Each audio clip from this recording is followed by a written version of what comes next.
Hey guys, welcome back to your all-tech news channel Cyborg Reactor. First up, this one surprised me. Tesla just released its first two-wheeler, and it's not the e-bike anyone wanted. Tesla just created a first ride for its youngest fans. The new $225 balance bike for kids combines a lightweight magnesium frame with Tesla's clean, futuristic design. Built for children ages 2 to 5, it offers 5 adjustable seat heights, fits riders with a minimum 13.7-inch inseam, and supports up to 77 pounds, though Tesla recommends 66. Assembly tools are included, with shipping scheduled to begin in late August. No battery, no autopilot, just a seriously futuristic first bike. Save the story, comment your take, follow for world news that actually matters, see it here first. If you already dropped 6 figures on a Cybertruck, spending $225 for your kid's matching balance bike is pocket change.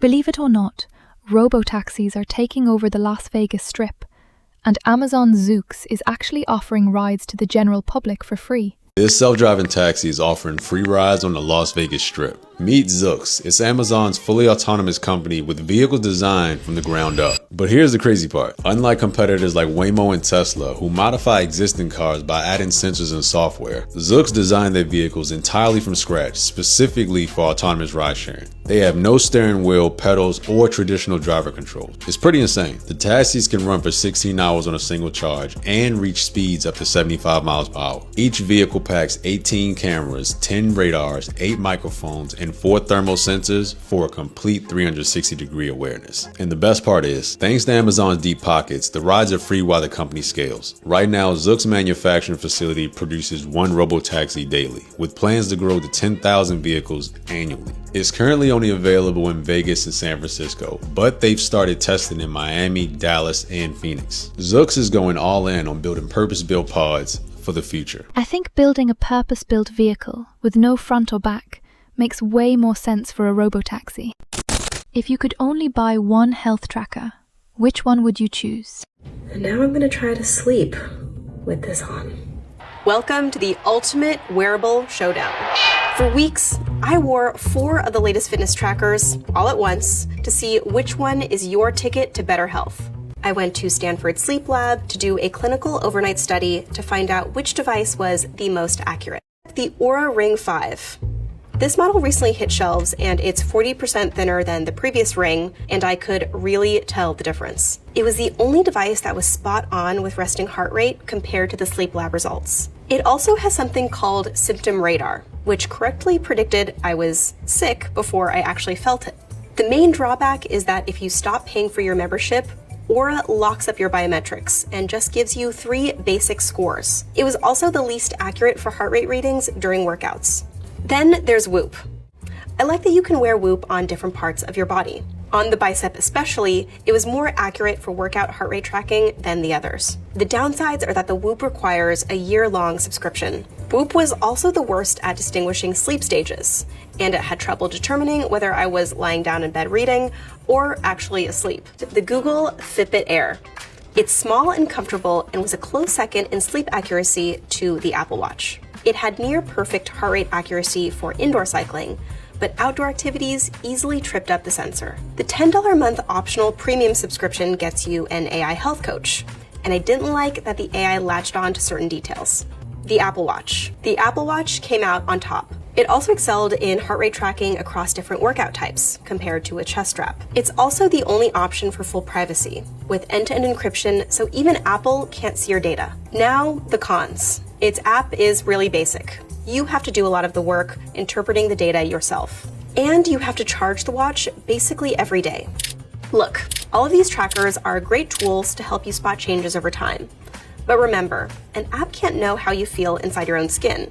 So don't let a bad sleep score ruin an otherwise good morning. For me, tracking all your data seems stressful, so I'd rather have none of this. This is where things get interesting. Ferrari brought the manual transmission back, but would you call this a real manual or an elaborate simulation? Hell is frozen over, pigs can fly, and Ferrari is building a new car with a manual transmission. This is the 12 Cilindri Manuale. As you can see, it's a manual gearbox in a Ferrari. And what it really is a mode of the 8-speed DCT, but Ferrari has added a clutch pedal and a shifter. It's a 6-speed shifter. When you switch to manual mode, the shift knob turns amber in color, but you can also leave it in automatic. Unlike the other 12 Cilindris, there's no paddle shifters, which you'll notice. If you want manual mode, you push the clutch in, provided you're going under 62 miles an hour, it'll go into manual mode, and then you can start driving. They tell us you can stall it. So if you are too quick with the clutch, too quick with releasing the clutch, if you try to start it in second or third gear and you pop the clutch, you'll stall it. If you push the clutch in, you can rev it to the 9,500 RPM red line and do a massive clutch drop. It does have some safeguards. If you try to do, a 6-to-1 shift or some shift that isn't allowable, it won't let you do it. Ferrari put a ton of effort into the shift feel. So you can sort of, as you move from the center plane, there is a little bit of resistance to sort of simulate the synchronizers meshing, and then it sort of falls into gear. So it feels very much like a manual gearbox in a Ferrari has always felt, provided that gearbox is warmed up. As you can see, the gated shifter is here.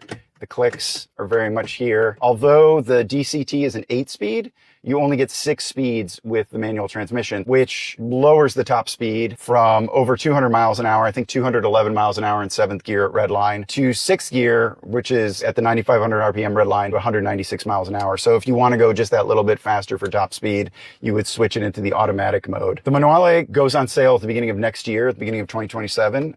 Ferrari has said that the price will be right around $500,000 for starters. I'm sure most of them will be optioned out with lots of goodies and cost a lot more. They're building 1,499 of them, and I would imagine they're already spoken for. But this sort of does give us a look that Ferrari sees the value in the manual transmission. They love the connection of it. Their customers had been asking for it. They didn't really have a manual transmission to put in the car, but with this solution, this essentially a manual mode with a shifter and a clutch, they have shown us that it is possible to take a dual clutch and make the manual experience happen for buyers. So I'm hoping this trickles down into the rest of the lineup. Systems powering down. If you're into the tech and speed, hit subscribe to stay in the loop. See you in the next one.